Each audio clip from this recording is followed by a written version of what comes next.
Na prípravu marinovaného bravčového s cestovinami a zeleninovým šalátom budeme potrebovať 600 g bravčového stehna. K tomu marinádu, to je jedno, či si kúpite, alebo si vyrobíte doma. My máme kupovanú s cesnakom a bylinkami.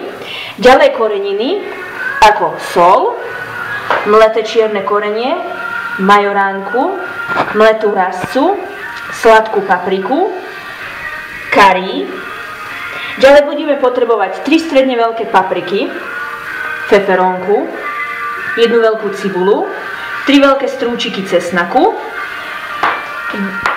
väčšiu hrst sušených rybov, u nás sú to japonské shiitake, ktoré sme si už dopredu namočili na hodinu do studenej vody, a asi tých 250 g cestovín, u nás to budú vrtuľky.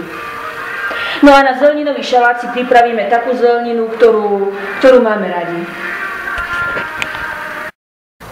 A dochutíme ho 1/4 čajovou lyžičkou soli, 1/4 čajovou lyžičkou mletého čierneho korenia, ďalej mleté rastce a taktiež kari. Teraz to pekne krásne celé s prstami zmiešame mäso spolu s marinádou.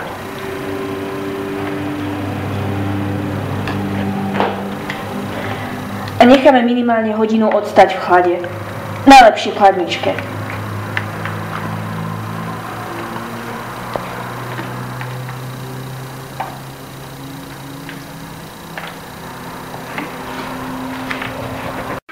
Umytú a očistenú papriku si pokrájame na tenšie rezance.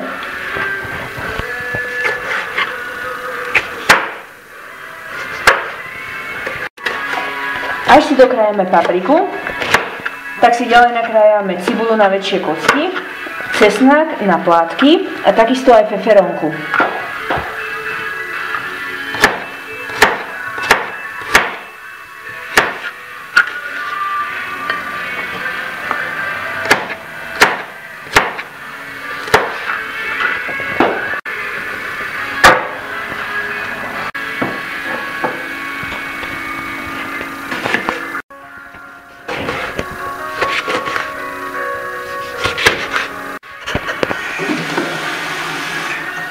Teraz si dáme variť vodu na cestoviny. Keď zovrie voda, tak si pridáme do nej sol a olej a potom tie cestovinky. A uvaríme ich do tak polomeka, al dente. Uvarené cestoviny naposledy premiešame, aby sa nám nezlepili. Ich zlejeme a prelejeme studenou vodou.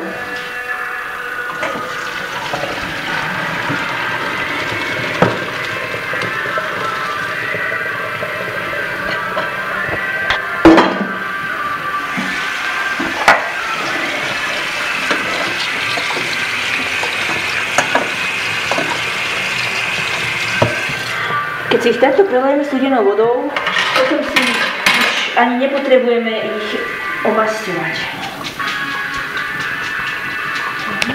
Odklapkáme.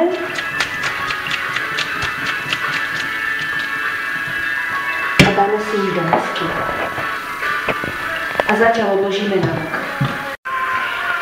Na rozpálenom oleji si osmažneme všetku zeleninu, ktorú sme si vopred nakrájali, čiže cibulku, feferónku,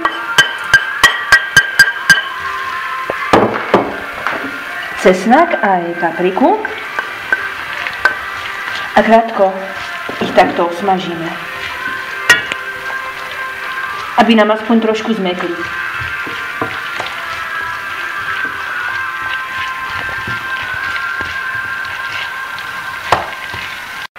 Po osmahnutí zeleniny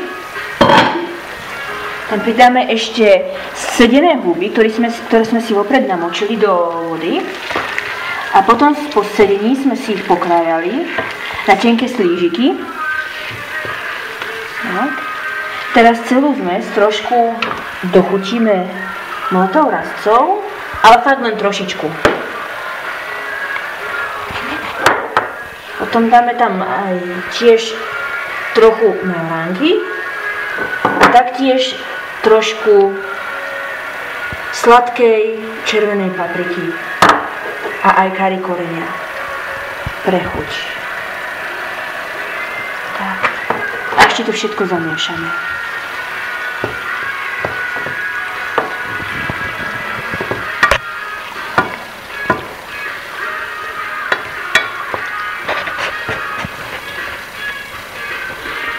Na túto zmes potom poukladáme namarinované mäso.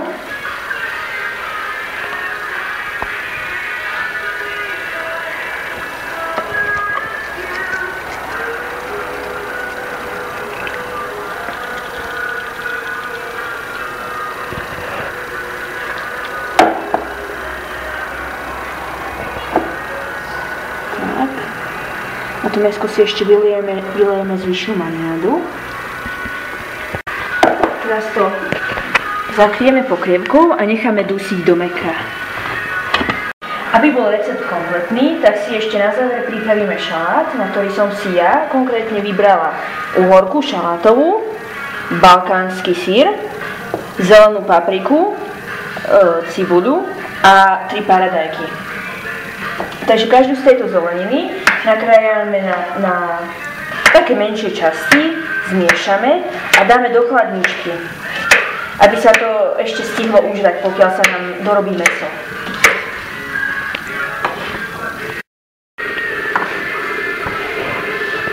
Tak, posledná rajčina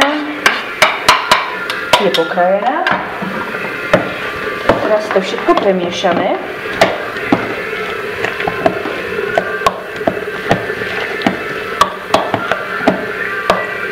Ja to už nesolím, keďže tam máme ten slaný balkánsky syr, ale kto ho nedáva, tak trošku ho môžete celú masu dochutiť solou. Ale predsa dám tam trochu citrónovej šťavy, aby to malo lepšiu chuť.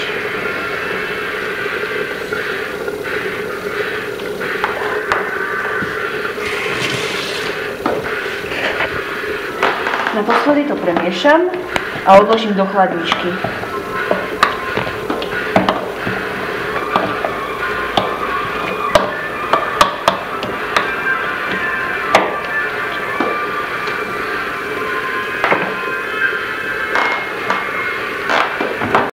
Po tých asi 50-60 minútach, keď je už mäso dovarené, tak môžeme začať s servírovaním.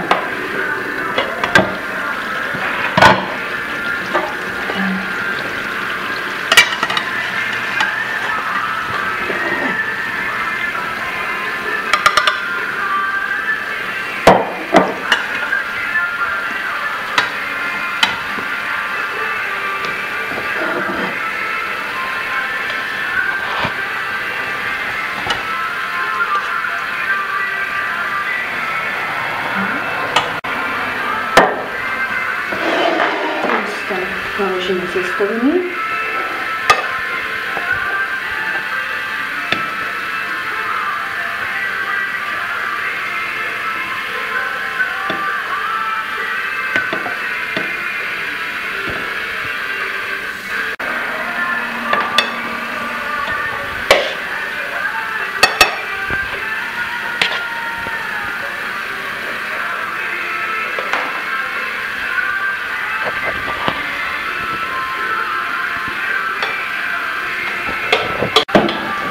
Tak, a máme hotovo.